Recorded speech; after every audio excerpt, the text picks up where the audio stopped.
hold on, wait for the mic so we can all hear you.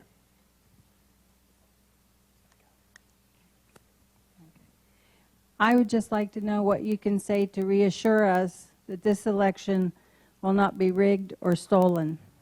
Well, I tell you what, it helps in Ohio that we got Democrats in charge of the machines.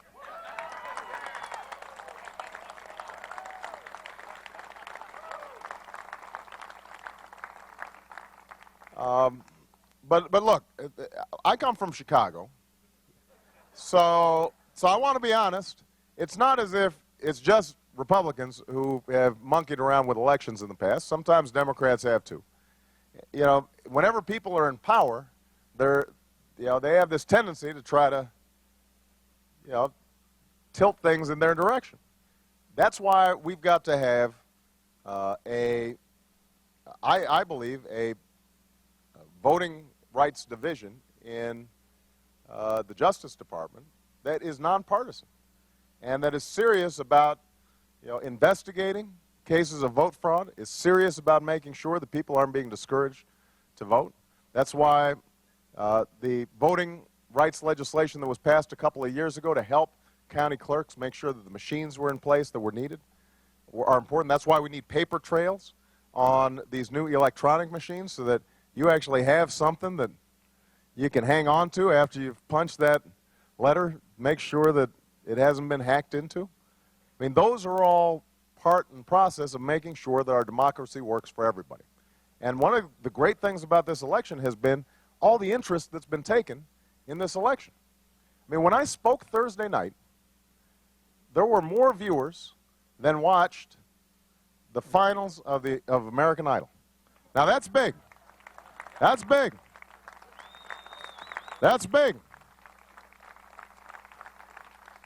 And I hope a whole lot of people are watching the Republican convention. I mean, I want people to have information. And then I want to make sure that our democracy is working the way it should be. And this is very near and dear to my heart because when I was a lawyer, I practiced voting rights law and filed a lot of lawsuits.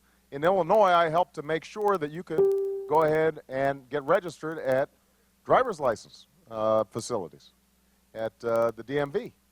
And so I've been working on this for a long time. I think, the more people participate, the more they are paying attention, ultimately, the better off everybody is.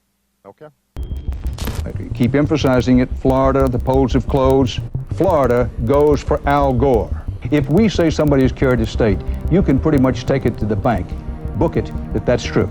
Speaker of the House of Florida was Tom Feeney, one of my first introductions to him, and he wanted us to build a vote flipping software. It takes only a few seconds to insert a computer virus into this voting machine. I stand by. CNN right now is moving our earlier declaration of Florida back to the too close to call column. Of asking the Attorney General to pursue criminal and civil actions against Diebold in this matter, based on findings of fraudulent actions. You didn't have to sit across the street in a truck.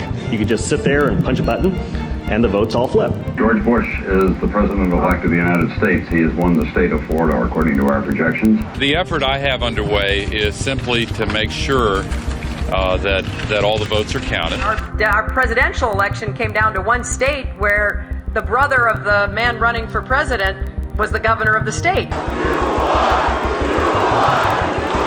Here's my boy. According to the Washington Post, early evening exit polls pointed to a decisive win for Kerry. Apparently what has happened is that the Associated Press, they were feeding numbers into us, and then suddenly those numbers changed. First of all, we want to find out what happened. The leaked data revealed that in critical states, Kerry was ahead in the exit polls in 10 of the 12 swing states. What I'm telling you is that the numbers changed, and sometimes these things happen. And hundreds of thousands of votes shift, not in a progressive, incremental way, but in this almost complete, sudden, violent reversal. this last Friday night, I arranged to meet Senator Kerry at a fundraiser to give him a copy of my book. He told me he now thinks the election was stolen. He said he doesn't believe that he's the person who can go out front on the issue because of the sour grapes, question. But he said he believes it was stolen. He says he argues about this with his Democratic colleagues on the Hill. He had just had a big fight with Christopher Dodd about it because he said, there's this stuff about the voting machines. They're really questionable. And Dodd was angry. I don't want to hear about it. I've looked into it. There's nothing there. Well, there's plenty there. I raise this objection because I am convinced that we as a body must conduct a formal and legitimate debate about election irregularities. I raise this objection to debate the process and protect the integrity of the true will of the people. So we do move into the 2008 election cycle with many of the same problems that we had going all the way back to 2000 and the fiasco in Florida. Some electronic voting machines in West Virginia were selecting McCain when voters actually punched Obama. Yep. Smartmatic and other voting machine companies are private companies. They have proprietary software that can call a trade secret. Even the New York Times indicated last week that over 30% of the Acorn registrations are bogus, fraud, or fake. And that should be disconcerting to anyone who cares about free and fair elections. All right, the concern is that these fraudulent registrations are going to lead to fraudulent voting. And in a close race, whether it be in Ohio or Nevada or elsewhere, this is where this Acorn scandal, I think, is going to have a potentially explosive impact on Election Day. All right, But of most concern, of course, are the separate computer systems that count and report actual votes. So far, no sign that any of those have been compromised. Lapel conducted a demonstration where he actually changed the votes in the machine by swapping out the machine's computer chip for one that he programmed. This black box is unaccountable, untestable, privately run software from the two companies that you have hired to count our votes.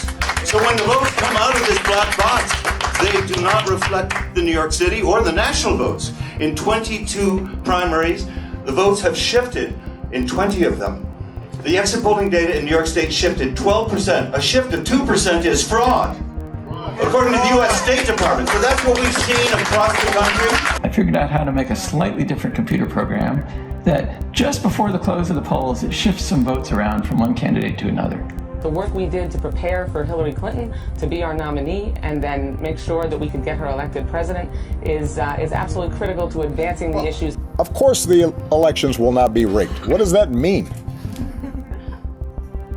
Thank you for showing concern for the integrity of our election system here in the United States, because the fate of this nation affects the rest of the world.